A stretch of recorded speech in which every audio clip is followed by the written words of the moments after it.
see the end of a thoughtless or unkind word, it'd be hard to let it pass, can't it?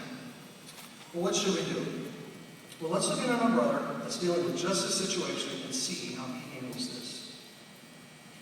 Oh, Brother Thoughtless is so thoughtless. He comes to me at the meeting in front of everyone and says, "Where have you been? Haven't seen you in a while." I know better than to say that to people, and he's the elder.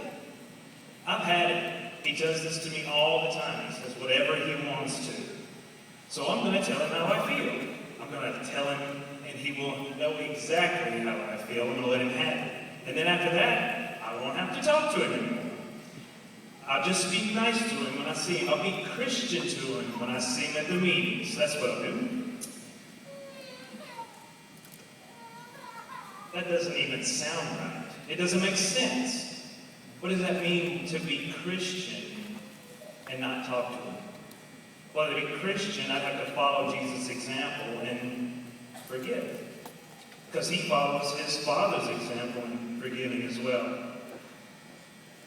When I think about forgiveness, I think about that example of the master and the slave, where the master forgave the slave a huge debt that he'd never be able to pay. And he just canceled it, like it never happened.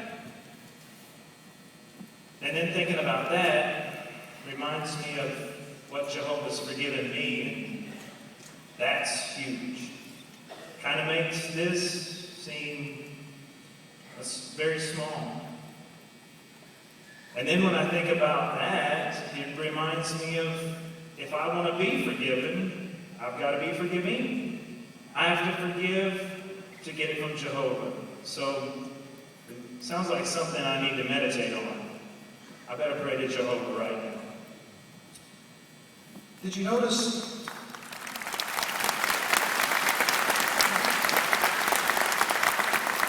Did you notice this brother?